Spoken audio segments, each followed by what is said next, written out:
Assalamualaikum teman-teman. Perkenalkan, kami dari Double D. Saya Deiza Rahmi. Dan saya Dwi Kencana. Kami adalah mahasiswi Prodi Pendidikan Seni Rupa Fakultas Bahasa dan Seni Universitas Negeri Padang. Nah, di sini kami akan membahas sejarah seni rupa tentang pengaruh Islam terhadap perkembangan seni rupa di Nusantara. Baiklah, sebelum kita masuk ke materinya, lebih baik kita ketahui dulu teori-teori apa saja yang menyebabkan agama Islam masuk ke Indonesia. Agama Islam masuk ke Indonesia melalui pesisir pantai dan kemudian diteruskan ke daerah pedalaman oleh para ulama dan penyebar ajaran agama Islam. Mengenai kapan Islam masuk ke Indonesia dan siapa yang membawanya, terdapat beberapa teori tentang hal ini. Salah satunya menurut buku Mencari Sejarah yang ditulis oleh seorang sejarawan yaitu Ahmad Mansur Suryanegara. Dalam buku tersebut terdapat 3 teori masuknya Islam ke Indonesia. 1. Teori Gujarat, 2. Teori Mekkah, 3. Teori Persia. Dari teori tersebutlah yang membawa agama Islam ke Nusantara. Asal negara, tokoh-tokoh, dan pembawa ajaran agama Islam ke Indonesia. Baiklah, mari kita bahas satu persatu tentang teori-teori tersebut. Pertama, datang dari Gujarat, India. Teori ini didukung oleh Snok Hurganje, J.P. Chnapel, W.F. Sutherland, J.P. Miket, hingga Sucipto Wirjo Suparto. Beliau-beliau ini meyakini bahwa Islam dibawa ke Nusantara oleh para pedagang dari Gujarat, India pada abad ke-13 Masehi.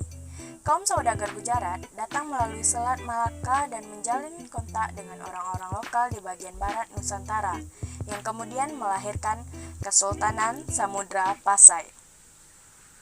Kesultanan Samudra Pasai merupakan kerajaan Islam pertama di Indonesia yang didirikan oleh Sultan Malik Al-Saleh. Salah satu bukti yang mendukung teori ini adalah ditemukannya makam Sultan Malik Al-Saleh pada tahun 1297 Masehi. Dikutip dari buku Arkeologi Islam Nusantara pada tahun 2009, karya Uka Jandrasasmita, corak batu nisan Sultan Malik Al-Saleh memiliki kemiripan dengan corak batu nisan di Gujarat. Selain itu, hubungan dagang antara Nusantara dan India telah lama terjalin. Teori selanjutnya datang dari Timur Tengah, tepatnya Arab, yaitu teori Mekkah. Teori Mekkah ini didukung oleh J. Van Leer, Anthony H. Jones, T.W. Arnold, hingga Abdul Malik Karim Amrullah atau Buya Hamka. Menurut Buya Hamka, Islam sudah menyebar di Nusantara sejak abad 7 Masehi.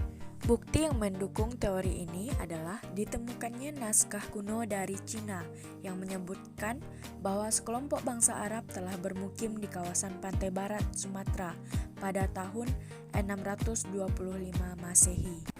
Selanjutnya, teori Persia. Teori bahwa ajaran Islam masuk ke Nusantara dari bangsa Persia pada abad ke-13 Masehi didukung oleh Umar Amir Hussein dan Hussein Jajadiningrat.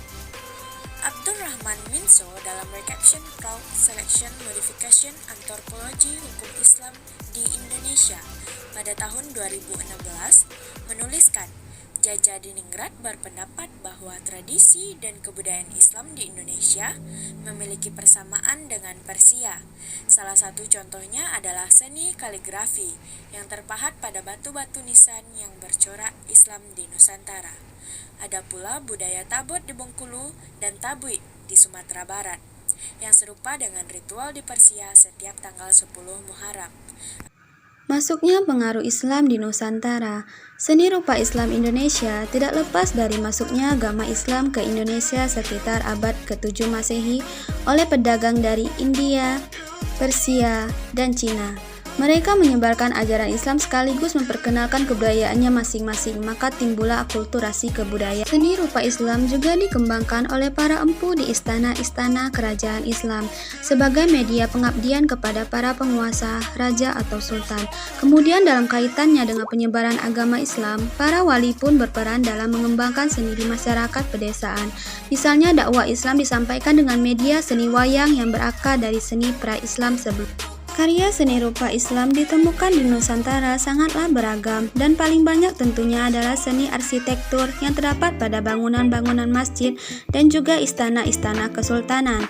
Selain itu banyak juga ditemukan sentuhan Islam pada bangunan makam dan nisan.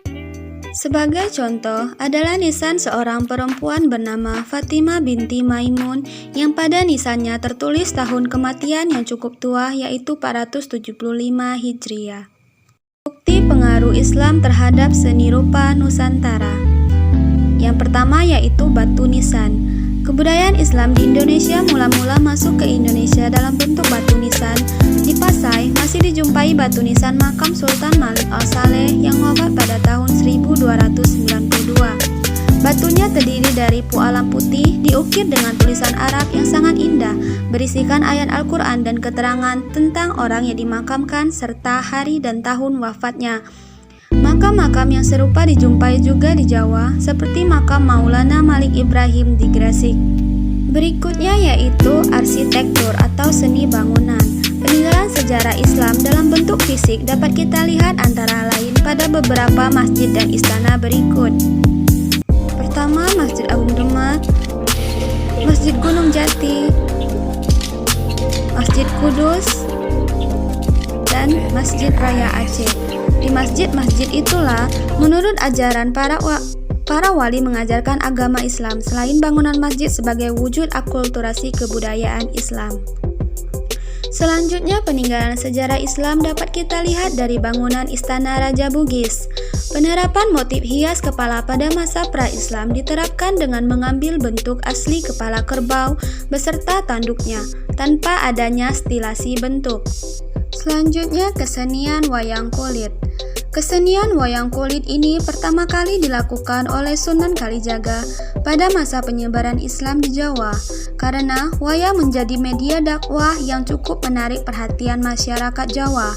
Ada beberapa nilai kebudayaan yang dapat diambil dalam pewujudan wayang, yaitu nilai falsafah hidup, etika, dan spiritualitas. Selanjutnya ada seni hias. Tradisi Islam tidak menggambarkan bentuk manusia atau hewan. Seni ukir relief yang menghias masjid, makam Islam berupa suluran tumbuh-tumbuhan, namun terjadi pula sinkretisme agar didapat keserasian. Di tengah ragam hias suluran terdapat bentuk kerah yang distilir. Ukiran ataupun hiasan selain ditemukan di masjid juga ditemukan pada gapura-gapura atau pada pintu dan tiang untuk hiasan pada gapura. Seni hias dalam bentuk bulan bintang dan motif kaligrafi juga ditemukan pada anjong Istana Raja Wajo. Selanjutnya, aksara dan seni sastra. Tersebarnya agama Islam ke Indonesia maka berpengaruh terhadap bidang aksara atau tulisan, yaitu masyarakat mulai mengenal tulisan Arab, bahkan berkembang tulisan Arab Melayu atau biasanya dikenal dengan istilah Arab Gundul, yaitu tulisan Arab yang dipakai untuk menuliskan bahasa Melayu, tetapi tidak menggunakan tanda-tanda A, I, U, seperti lazimnya tulisan Arab. Di samping itu juga, huruf Arab berkembang menjadi seni kaligrafi yang banyak digunakan sebagai motif hiasan ataupun ukiran. Selanjutnya ada bentuk seni sastra yang berkembang. Hikayat adalah cerita atau dongeng yang berpangkal dari peristiwa atau tokoh sejarah. Hikayat ditulis dalam bentuk peristiwa atau tokoh sejarah. Contoh hikayat yang terkenal yaitu Hikayat 1001 Malam. Babat adalah kisah rekaan pujangga keraton, sering dianggap sebagai peristiwa sejarah. Contohnya Babat Tanah Jawi, Jawa kuno. Berikutnya, suluk. Suluk adalah kitab yang membentangkan soal-soal tasawuf. Contohnya adalah Suluk Sukarsa. Itulah penjelasan singkat dari kami tentang pengaruh Islam terhadap perkembangan seni rupa di Nusantara oleh Double D. Semoga teman-teman semua paham atas penjelasan dari kami. Wassalamualaikum Wassalamualaikum warahmatullahi wabarakatuh.